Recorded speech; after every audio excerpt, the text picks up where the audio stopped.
Hey guys, what's going on? So today we are talking about how to get free Astrogems in Monster Super League.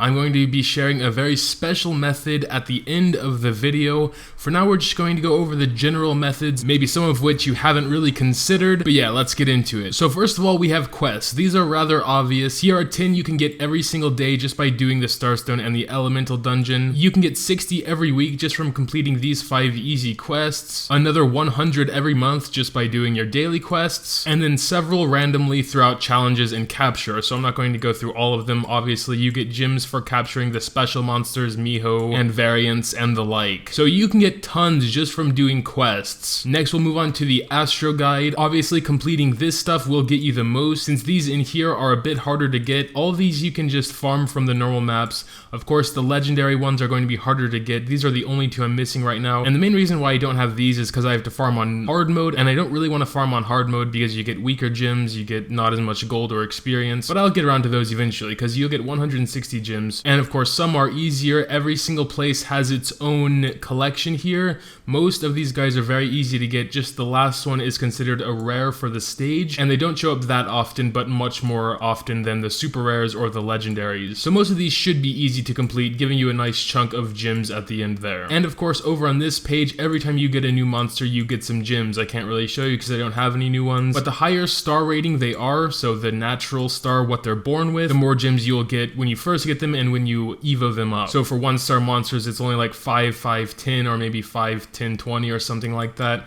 But for the 5 stars, it's much higher, like 60, 120, 180, or 300 or so like that. But yeah, that's the basic principle of it. One tip I want to give that relates to this is that when you're going for an Evo 3 monster, let's say for example Miho here, when you want to get her to Evo 3, you have to get 4 of these Mihos to Evo 2, right? So you should try to get all the different elements of Mihos to Evo 2 if possible. Don't stress yourself out too much about it, but instead of, for example, getting 4 water Mihos to Evo 2, you can get a fire one to Evo 2, a grass one to Evo 2, and then put them all into the water Miho. That way you'll get gems for all of them, or extra gems. So that's just one little tip there. Also, keep an eye out for special events like this. This one in particular doesn't have any Astrogems as rewards, but I think the last one did. So always keep an eye out here, and the special events section over here. You can also get free Astrogems just by having friends and sending them gold every day. Once you send them gold 5 times, so 5 days, you'll get 1 Astrogem. So that's 50 more Astrogems every 5 days. Logging in every day also rewards you with Astrogems here on the 14th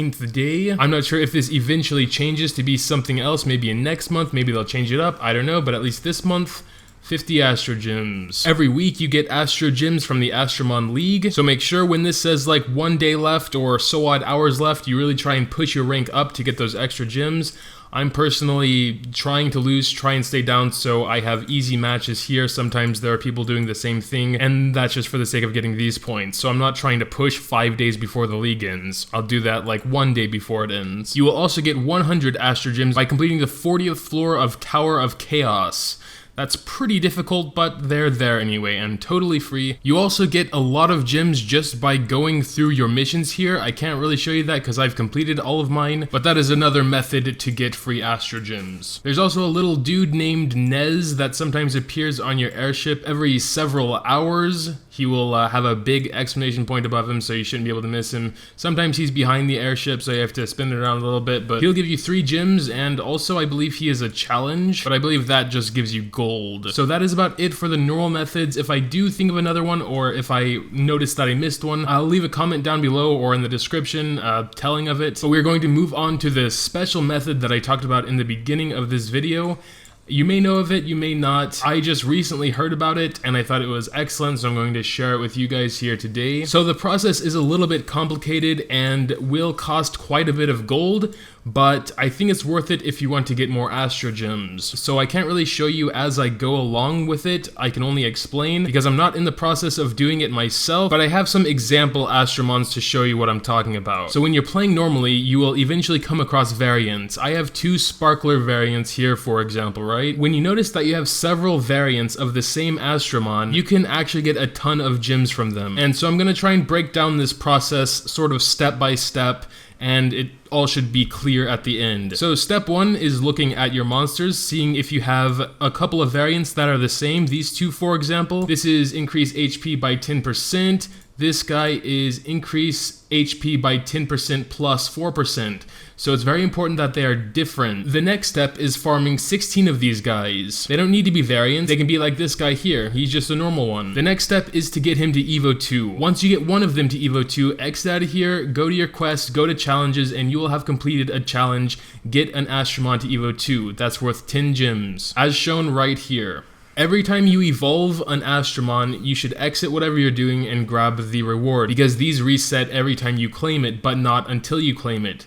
So if you evolve 4 Astromons to Evo 2, you're only going to get the 10 gems and not 40 like you really should. Step 3 is to repeat the process 3 times, so you end up with 4 Evo 2 sparklers. And I can't stress enough how you should exit after every evolution and claim your reward, or you're missing out on Astrogems. So once you've claimed all the rewards, you want to evolve him into Evo 3. Once again, claim your rewards. It's going to be 60 this time, meaning now you have just earned 100 Astrogems. So let's pretend this guy is Evo 3. He's Evo 1, but let's just assume. And now what you want to do after your sparkler is Evo 3, you can awaken him again as long as you have a variant. You want to put the variant with the weakest leader skill first. In this case, it's this guy, because there's no +4 in percentage as there is with this guy. As you can see, there's a +4 there. After you awaken your Evo 3 and make him a variant, exit out, and then you can collect 60 more gems. You can do this with every single Astromon. It doesn't necessarily have to be a 1 or a 2 star. I recommend doing that with 1 or 2 stars because it's cheaper. So there are 6 different strengths for all leader skills. The base, so in this case it's 10%, and then +1 through 5. So you could potentially put 6 different variants into an Evo 3 Astromon, meaning you can redo the quest 7 times because of getting it to Evo 3 initially and then the 6 different variants. And that comes out to 460 Astrogems just from one monster. That is best case scenario. I honestly wouldn't recommend actually farming for the little dudes unless you have at least 2 variants because of the gold cost. And even then, I would keep the variant around unless you have to put a +5% variant into it, because then it's useless. You can go ahead and release it unless you actually want to keep the monster and fight with it or whatever. And doing it with just 2 variants still gets you 220 gems. So that's really pretty good. Just once again, make sure every time you evolve a monster, go and grab the quest reward. Again, I cannot stress that enough. The bad thing is, though, that this does cost a lot of gold. It costs 60k gold per Evo 2 of any 1 or 2 star monster. And since you need to have 4 of them, that's going to run you 240,000 coins. And then it'll cost you another 90k to put all those Evo 2s together into an Evo 3, coming out to 330k gold total to make one 1 star or 2 star monster, combining all 16 of them into one Evo 3. And then it just costs 5k per variant. So let's say if you have 2 variants, then 340k gold. So if 340k gold is worth 220 gems to you, then this would be a good method. You also have to take into consideration the energy it requires to run the maps and farm these guys. Like if you'd rather spend your energy on like golem dungeons or something, then you can't do that because you can't capture Astromons there. Just gonna jump in here real quick mid-edit to explain a couple things I missed.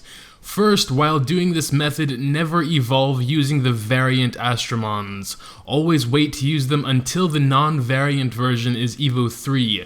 Otherwise, you're missing out on 60 Astrogems. Secondly, the reason you can only use 6 variants at the most is because you are not allowed to fuse a variant with a weaker leader skill. It will give you this message: unable to awaken because 1 or more materials leader skill is worse than the base Astromons. That's also the reason you should always start with the weakest leader skill. But yeah, me personally, I think it's definitely worth it as long as you have at least 2 variants. If you only have 1 variant, I would hold off and wait, maybe even try and go to that area where you have the first variant and try and get the second variant, and then go for the normal guys, get them to Evo 3, and then put those 2 variants in them. Since I don't actually need gems right now, I have almost 1400, and I'm not really planning on summoning anymore for a while. I'm gonna wait until I have maybe 3 or 4, and then just go for it like that. But yeah, that's all the ways I can think of to get free Astrogems, to farm them, etc. If you have another method, please drop it down in the comments below and I'll either add it to the description or it'll be there for other people to see. But yeah, I guess that will do it for today. If you did enjoy, please make sure to drop a like. I really would appreciate it. Thanks as always for watching, and until next time. not Astrogems, but these little guys you equip into your Astromons to make them stronger. There are several different types of gems covering all 7 stat types: HP, attack, defense, recovery, critical chance, critical damage, and resist. The first 4 stats have 2 types of gems: percent-based and flat numbers. Flat numbers are better in the beginning as they scale better than percent-based until you have very high base.